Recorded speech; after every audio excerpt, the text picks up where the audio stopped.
Picture a prison cell. Now, add a flat-screen TV, a mini fridge, and your own private bathroom. Imagine large windows flooding the room with natural light, looking out onto a peaceful forest. Think this is a luxury hotel? Think again. This is a real prison, and it's one of several around the world that are completely changing what it means to be locked up. We often imagine prisons as dark, harsh places. Concrete walls, steel bars, and a constant, simmering tension. But on the edge of Scandinavia, there's a place that threw out the old rulebook. Welcome to Halden Prison in Norway, a maximum security facility that opened in 2010. Here, inmates live in single rooms that feel more like college dorms than cages. Each one has an en-suite bathroom, a TV, a fridge, and an unbarred vertical window with a view of the woods. Instead of punishing people through deprivation, the philosophy here is different. Treat inmates humanely, give them a sense of normalcy, and maybe they'll leave as better people. But don't be mistaken, this is still a prison. Its residents include murderers, rapists, and major drug traffickers. Every 10 to 12 cells share a modern kitchen and a comfortable lounge. The idea is to reduce the shock of imprisonment by making life inside more like life outside. The hope is that reintegrating into society will be a smoother, less jarring transition. It's a concept that turns everything we thought we knew about incarceration on its head. What's even more surprising? The guards at Halden are unarmed. They mingle with the inmates, playing sports and even eating meals together. They're trained to be role models and mentors, not just enforcers. This creates a strange sense of calm. You expect to feel fear and see constant surveillance, but instead, you find conversations, modern design, and daylight. But this approach has its critics. Many argue that it's too soft. If prisoners have all these comforts, is it really a punishment? Does it deter crime? Can this model possibly work for high-risk, dangerous individuals? It's a fierce debate. Is this justice, or is it just indulgence? The security at Halden is subtle but effective. There's no barbed wire or armed guard towers. Instead, security is built into the architecture itself. A massive perimeter wall, strategically placed glass, and a network of tunnels for staff to move around discreetly. So while the environment feels open, the reality of confinement is ever present. It's a strange contradiction, luxury and lockup in the same breath. As you walk through Halden's workshops, music studios, and even its rock-climbing wall, you can feel the shift. Inmates aren't just serving time. They're learning skills, pursuing hobbies, and preparing for a future. But this raises a suspenseful question. If prison becomes this comfortable, where do you draw the line? And if life inside is arguably better than what some people have on the outside, what happens when those doors finally open? Halden is just the beginning. Now, imagine serving your sentence on an island. An island where the sea breeze replaces the tension of razor wire, and the sound of waves is your constant companion. It sounds impossible, but it's real. Welcome to Bastøy Prison, also in Norway. Located on a small island about 75 kilometers south of Oslo, Bastøy is home to around 115 inmates. The atmosphere here completely defies the typical image of a prison. There are no high walls, no guards patrolling corridors, no pervasive sense of fear. Instead, inmates live in shared wooden cottages, work on the island's farm, tend to horses, and even help run the public ferry. The philosophy behind Bastøy is radical. It aims to rehabilitate prisoners by giving them trust and responsibility, treating their time in prison as a gradual reentry into society. An official once said that life inside should resemble life outside as much as security allows. And the results are stunning. Bastøy has one of the lowest reoffending rates in Europe at just 16%. But don't let the peaceful scenery fool you. This isn't a holiday camp. To get to Bastøy, inmates must apply and prove they are motivated to change. They are usually in the later stages of a long sentence for serious crimes, including murder and drug trafficking. Life on the island is structured and full of responsibility. The cottages look more like cozy cabins than cells. Each inmate gets their own room and shares a kitchen and living space with a few others. And at night, there are only 5 staff members on the entire island. During the day, inmates work, they chop wood, grow vegetables, and take care of the livestock. For recreation, there's a beach, a sauna, and even tennis courts.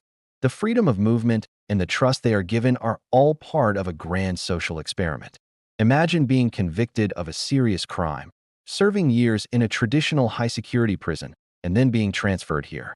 You step off the ferry and see houses, not walls. You're told you will work, live communally, and prepare for your release. It must feel surreal. You know you're still incarcerated, but you see a mirror of the outside world all around you. This is where the tension comes in. What message does this send to victims and to society? If a prison sentence involves fishing, horseback riding, and sunbathing, does it still serve as a punishment? Critics argue it's far too lenient, while supporters point to the incredibly low recidivism rates as proof that it works.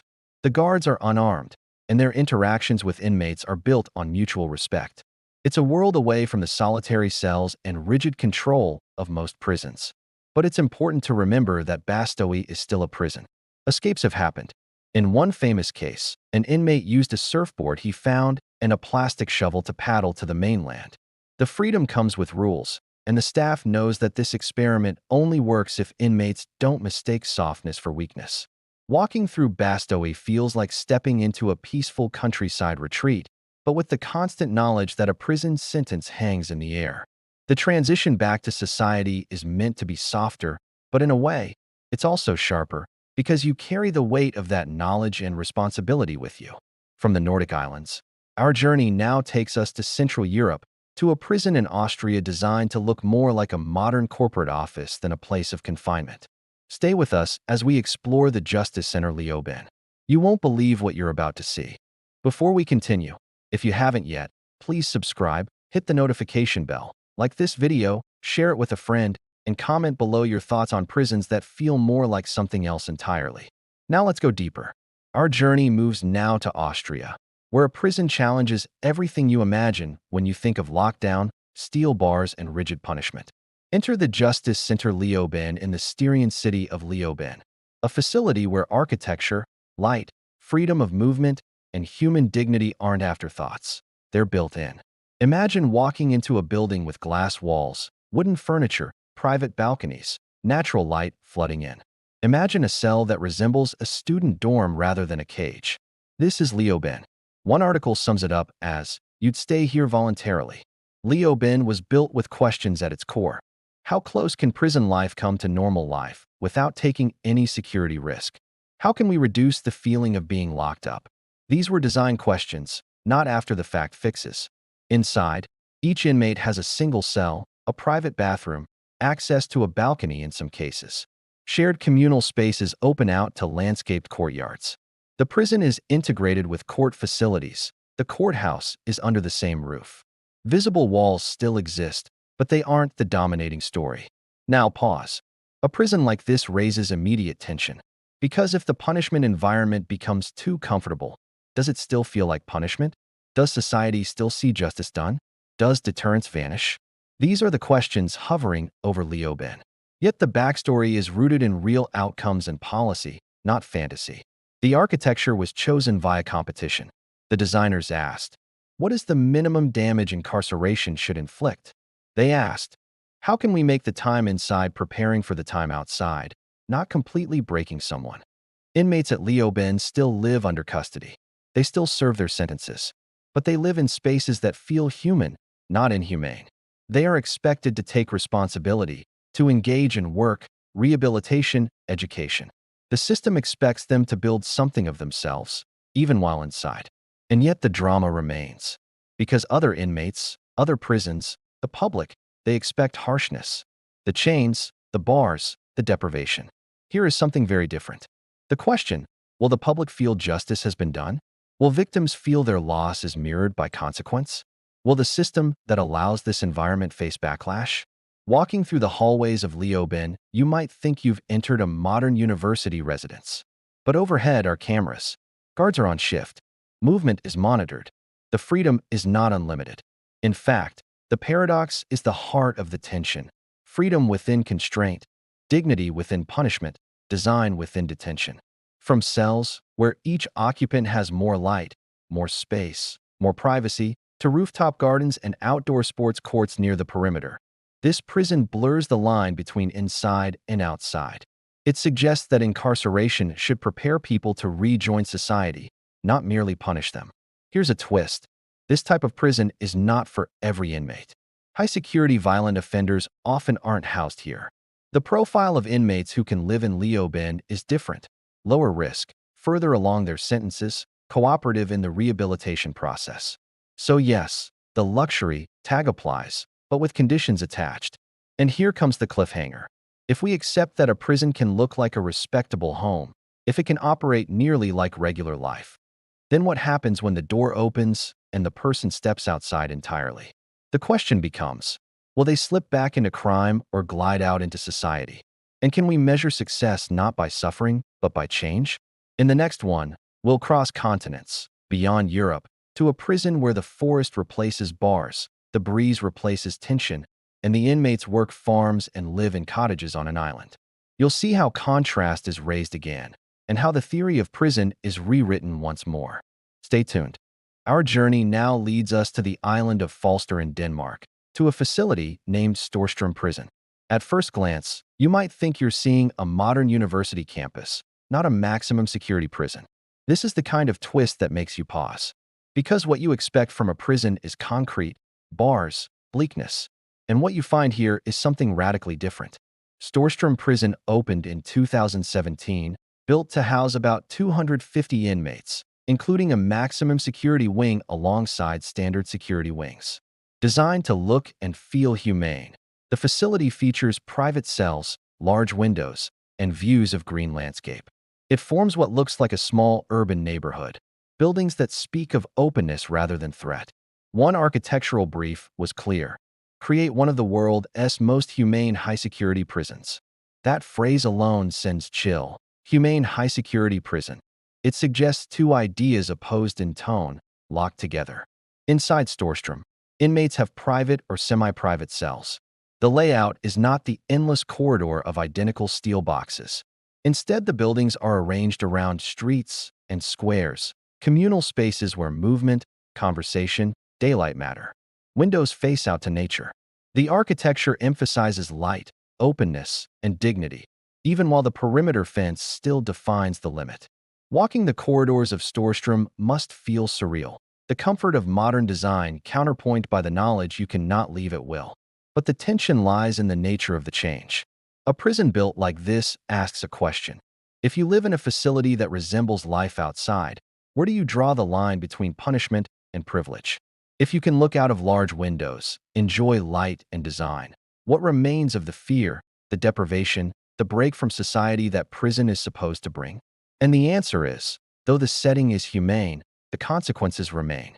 The inmates are still under custody, still supervised, still serving time, still separated from freedom. The difference lies in the environment, the hope of reintegration rather than pure isolation. And herein lies the twist.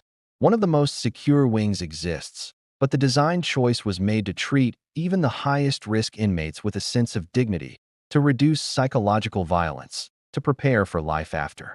One example, private bathroom facilities, large cells, large windows. These features aren't typical of prisons around the world, yet at Storstrøm they are present. The layout makes you wonder, is the punishment less severe because of the surroundings? Or is it simply that harshness took on a new form? Internal, reflective, controlled by design rather than by fear? Inmates here are expected to engage in work, training, rehabilitation, not just serve time. The idea echoes through the building. Time inside should build towards time outside. But think about how startling that is. Because most of us grew up hearing that prison equals punishment, equals deprivation, equals isolation. Here we're flipping the script. So let's pause and reflect. Imagine you were sent to Storstrøm. You arrive. You see modern architecture, green views, a calming atmosphere. You know you're in high security. You know you've done something society says must be punished. Yet you also know you will live with more comfort than many of your neighbors outside. The dissonance is powerful. Now the deeper question emerges. If we treat prisoners this well, will the public see justice being done? Will victims feel that accountability has been honored? Will the deterrent effect hold? Storstrøm doesn't answer these questions simply. It offers an experiment, dignity as part of incarceration. As we end this part, we hold the image of a prison that looks like something else, because the landscape of punishment is shifting. In our next and final one, we will travel beyond Europe to explore a facility that takes luxury in prison to another dimension. We'll see how environment, culture and design combine far from tradition. And the story will ask, when does a prison stop being what we expect it to be? Stay with us. In the heart of Spain, just 50 kilometers south of Madrid, lies Prison de Aranjuez, a prison that challenges everything we think incarceration must be. This facility offers something rare, the chance for many inmates to live alongside their families. Yes, families, in a space within the prison grounds. Aranjuez isn't a resort. It's still a place of sentence. But the blend of parenting, living, and punishment inside its walls creates one of the most unusual, luxurious prison models in the world. Here's how it works. Convicted persons, primarily those serving shorter sentences for nonviolent crimes, may apply to move into a unit where their child can live with them. The cell blocks have units arranged like small apartments with space for parent and child together. Inside, the units are colorful, bright. There are play areas with toys and small children's furniture. The idea: maintain the parent-child bond despite the sentence. Imagine being convicted, taking your sentence, and yet during the day you hear laughter, little footsteps, a playground beyond a window. In one sense, that's hope. In another, it's a jarring contrast with the idea of prison as isolation. The design raises immediate questions. If a child lives with a parent in prison, what does punishment look like for the parent? What about the security risk? What about the sense of deprivation society expects? Aranjuez seems to suggest that the punishment is being locked out of full freedom, not the discomfort of the cell itself. The sentence is the loss of liberty. The environment is set to reduce collateral harm for the child and preparing for life after prison. It isn't easy. Rules are strict, eligibility limited. Not every inmate qualifies. The facility still maintains oversight, strict schedules, security zones, staff monitoring. It isn't a holiday. It is a sentence with a remarkable twist. Walking through Aranjuez, you might see families visiting in a more relaxed space. The yard might feel less gray, the window might open to light and greenery. But the bars, the fences, they remain. The duality is raw, freedom contained. Now consider the implications. If the incarceration environment is more human, more family-friendly, will that reduce reoffending? Will it support rehabilitation better? Society watches. Victims watch. The question is, does dignity inside deny justice? Or does it preserve humanity without losing consequence? And here's the twist that lingers. In the list of the most luxurious prisons, Aranjuez is less about TV sets and mini fridges, though some comforts are there, and more about the humane allowance of family life. It shifts the definition of luxury. The idea: you still face the reality of your action, you still serve time, but you don't have to lose the bond with your child. You don't have to exit the world entirely. When that door finally opens, you step back into life not from nowhere, but from within a context of relationship. As we wrap this up, reflect on this. We've traveled from forest-facing modern cells at Halden Prison in Norway to island cottages at Bastøy Prison, to design-driven architecture at Justice Centre Leoben in Austria, to the modern campus style at Storstrøm Prison in Denmark, and now here, where parent and child can share life even within sentence at Aranjuez. The thread: incarceration reimagined. The challenge: when does luxury become indecent for punishment? When does dignity undermine deterrence? When do we say justice is done? Let these questions sit with you. Because prison isn't just about walls and bars. It's about what we do while the walls stand. Are we repairing? Are we isolating? Or are we reshaping what the loss of liberty means? If you found this journey through 5 of the world's most unusual prisons and their surprising comforts worth your time, please like, subscribe, hit that notification bell so you don't miss future stories. Share this video with someone you know and comment, which prison surprised you the most? Why? Thank you for watching. Until next time, stay curious.